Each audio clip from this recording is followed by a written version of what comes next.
तो दोस्तों आज हम बात करने वाले हैं इस प्लांट के बारे में जिसका नाम है जेड प्लांट। तो जेड प्लांट दोस्तों है ये काफी शुभ इसे माना जाता है अगर हम घर में रखें तो। मगर मैंने इसके लिए नहीं रखा, मुझे तो बस ये अच्छा लगता है। और मुझे अभी टोपियारी बनानी इसकी आती नहीं है, तो मुझे वो भी सीखना है, तो इसके लिए मैंने लगाया है। ये आप देख सकते हैं काफी मोटा मेरा प्लांट है। आप इसकी ट्रंक देखिए कितनी मोटी है, मेरी उंगली जितनी मोटी यहाँ पे हो गई है। और रूट से आप देखें तो मैं बताऊं यहाँ पे यहाँ पे है। इसको मैंने इस पाइप की मदद से बांधा था, मगर इसका वजन इतना हो चुका है तो ये झुक गया है, आप देख सकते हैं। तो दोस्तों आज मैं इसके बारे में बात करूं तो सबसे पहले मैं बता दूं इस प्लांट की मिनिमम रिक्वायरमेंट क्या होती है और आपको किस तरह से इसकी केयर करनी है। तो सबसे पहले दोस्तों ये एक सकुलेंट प्लांट है जिसकी आप ब्रांच देख सकते हैं कितनी मोटी ब्रांच है। इसी मोटी ब्रांच में ये यहाँ पे पानी भरा हुआ होता है। तो इस आप समझ सकते हैं कि यहाँ पे सब में पानी भरा हुआ है, तो इस प्लांट की रिक्वायरमेंट पानी की काफी कम होती है। तो सबसे पहला पॉइंट यही है कि आपको इसको पानी कम देना है। और आगे मैं दो फर्टिलाइजर दिखाने वाली हूँ आपको, जिनकी मदद से ये पूरा हेल्दी बना रहेगा। पत्तियां भी ये देखिए ये चमकदार इतनी होगी और मोटी मोटी पत्ती भी हेल्दी, देखो कितनी अच्छी फ्लैशी पत्ती है। मैं दबाती हूँ तो सॉफ्ट है पूरी, यानी कि ये प्लांट मेरा है वो हेल्दी प्लांट है। तो मैंने बताया तो पानी इसको कम देना है, हो सके तो 2-3 दिन में एक बार दीजिए। ये प्लांट है वो ज्यादा पानी की कमी से ही मरता है, वरना ये हार्डी प्लांट है, इसको कुछ होता नहीं है। तो पानी का एक आप ध्यान रख लें।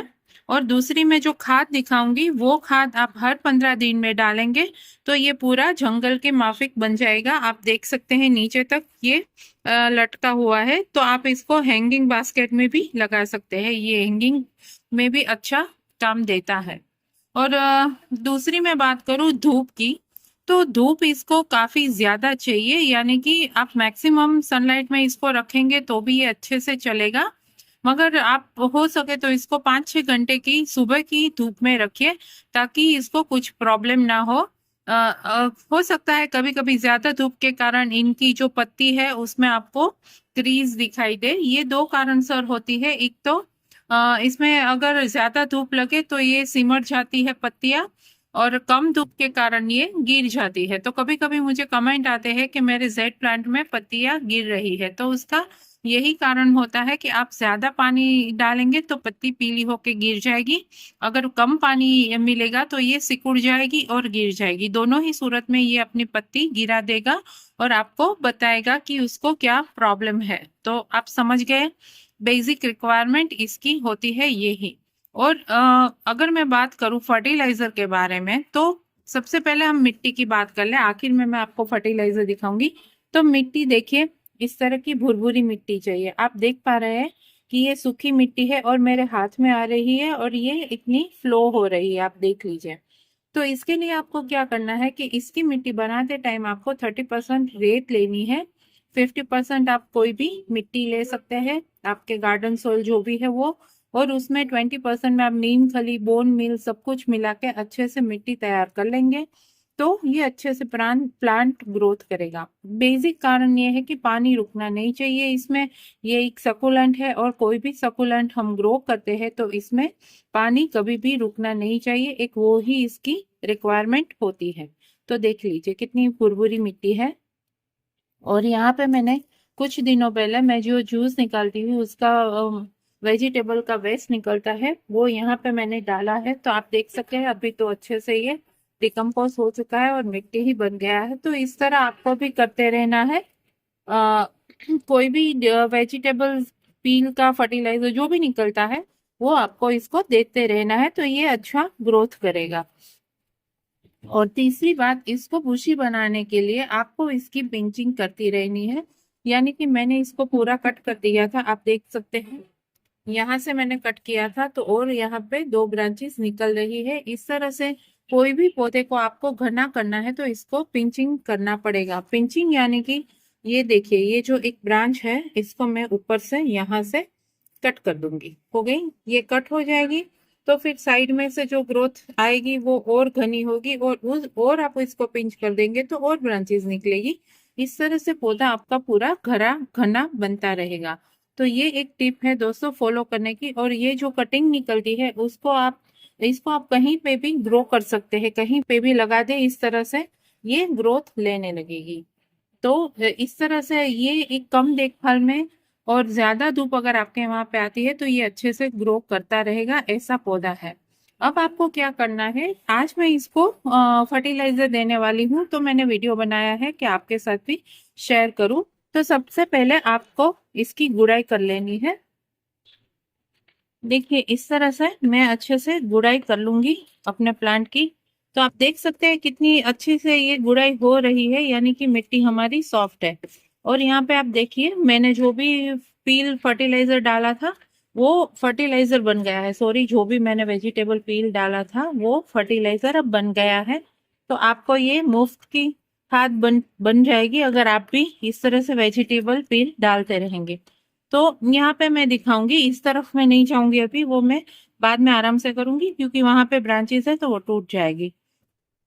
तो देखिए सबसे पहले आपको करना है इस तरह से गुड़ाई। फिर हम जो खाद देने वाले हैं आज, वो खाद मैं अभी आपको बता रही हूँ। तो वो खाद है ये वर्मी कंपोस्ट है। वह इस खाद से क्या होता है दोस्तों, वर्मी कंपोस्ट और गोबर की खाद हमारे इस तरह के पौधे जिसमें नाइट्रोजन हमें ज्यादा चाहिए। क्यों नाइट्रोजन चाहिए, क्योंकि हमारा जो प्लांट है वो पत्तियों वाला है, इसमें हमें फूल नहीं लेना, तो हमें इसमें नाइट्रोजन की खाद ज्यादा देनी है ताकि जो भी पत्ते वगैरह है वो हरे भरे रहे और ग्रोथ भी अच्छा करे। तो देखिए इस तरह से मैंने पूरा वर्मी कंपोस्ट डाल दिया है। इसको अच्छे से आपको मिक्स कर देना है और पोट के हिसाब से आपको लेना है। ये मेरा पोट रेक्टेंगल पोट है, तो मैंने अभी ये बोतल है इतना आधा लिया है और ये मैं पूरा इसमें डाल दूंगी ताकि जो मेरा पौधा और जो मेरी कटिंग है दोनों अच्छे से ग्रोथ करे। ये देखिए ये मैंने कटिंग लगाई है, तो आप जहाँ पे भी कटिंग लगाएंगे ये अच्छे से ग्रो हो जाएगी। तो देखिए ये मैंने वर्मी कंपोस्ट डाल दिया। अब हम उसमें ये जो खाद मिक्स करने वाले हैं वो लिक्विड फर्टिलाइजर है, फ्री से निकलता है, कैल्शियम से भरपूर होता है, पोटेशियम से भरपूर होता है। इससे कोई भी वायरस नहीं लगता हमारी मिट्टी में, फंगस नहीं लगता। ये एक मल्टीपर्पज खाद है, इसे तो आपको देना ही देना है। इसे देने से क्या होगा कि जो माइक्रोवेल एक्टिविटी होती है हमारी मिट्टी में, यानी कि पौधे की ग्रोथ का एक कारण है, मेन कारण, कि मिट्टी अच्छी हो और उसमें माइक्रोवेल एक्टिविटी ज्यादा हो, तभी ये अच्छे से डबल दुगना यानी कि तिगुना काम देगी। तो इसके लिए हम जो आज फर्टिलाइजर देने वाले हैं, तो दोस्तों वो फर्टिलाइजर है, ये है मट्ठा यानी कि छाछ।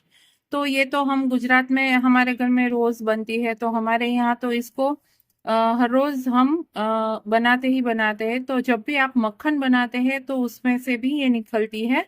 तो आप ट्राई कीजिए, इसे रख दीजिए। मैंने 8-9 दिन इसे ऐसे ही रखा है ताकि ये पूरी खट्टी हो जाए। खट्टी छाछ होगी तभी अच्छे से काम देगी। अब हमें क्या करना है, इसमें मैंने इतनी छाछ ली है और इतना मैं पानी डालूंगी। तो ये मैंने पानी लिया है और देखिए ये मैंने पानी पूरा भर लिया। तो इतना डाइल्यूट करने के बाद ही आपको देना है। और अभी देखिए मैं दे दूंगी इस तरह से मिट्टी में। इससे क्या होगा दोस्तों, आज हमने दो खाद क्यों ली है, एक तो वर्मी कंपोस्ट है और उसका बेनिफिट मैक्सिमम लेने के लिए आज हमने ये मट्ठे यानी कि छाछ को डाला है। ताकि क्या होगा कि इसको अच्छे से, इसकी ताकत जो होती है वर्मी कंपोस्ट की, वो 10 गुना ये बढ़ा देगा। और पौधे को आप देख पाएंगे 2-3 दिन में ही आपको रिजल्ट देखने को मिलेगा कि पौधा हमारा 10 गुना स्पीड से बढ़ रहा है, पत्ते ज्यादा ग्रीन हो रहे हैं और पत्तियों में आपको चमक देखने को मिलेगी। देखिए इस तरह से ऑलरेडी मेरे पत्तों में अभी तो शाइन है ही, मगर इसको अभी ये ज्यादा कर देगा। तो इसका मैं रिजल्ट भी आपको शॉर्ट्स बना के दिखाऊंगी। तो चैनल को सब्सक्राइब करके रखिए ताकि आपको पता चले कि रिजल्ट हमें क्या मिलता है जब हम ऑर्गेनिक खाद ऐसे यूज करते हैं। तो जरूर से दोस्तों मेरा मान के आप एक बार ये छाछ का प्रयोग अपने ऑर्गेनिक गार्डन में कीजिए। अगर आपका गार्डन ऑर्गेनिक है तभी इन सारी चीज़ों का आपको रिजल्ट मिलेगा। आप अगर आप केमिकल यूज़ करते हैं तो आपको इतना अच्छा रिजल्ट नहीं मिलेगा, क्योंकि केमिकल यूज़ करने से हमारी मिट्टी की क्वालिटी वो दिन ब दिन खराब हो जाती है। इसीलिए हम हो सके उतना ऑर्गेनिक ही यूज़ करते हैं। और छाछ में आप गूगल करके भी देखिएगा, काफ़ी सारे micro nutrition, macro nutrition, calcium से भरपूर होता है। और काफ़ी इनमें ऐसे न्यूट्रिशन होते हैं जो हमारी सोइल के लिए और हमारी पौधों के लिए गुणवत्ता युक्त होते हैं। तो आप जब भी दूसरी बार इसको प्रयोग करें तो इसका प्रयोग हर 15 दिन में या वीक में एक बार भी आप कर सकते हैं। इससे कोई भी नुकसान नहीं होगा। ऑर्गेनिक खाद खाद है तो अच्छा ही होता है। अगर आप वर्मी कंपोस्ट जब भी डालते हैं तब छाछ डालेंगे तो आप देख पाएंगे कि इसका रिजल्ट आपको 2-3 दिन में ही देखने को मिलता है।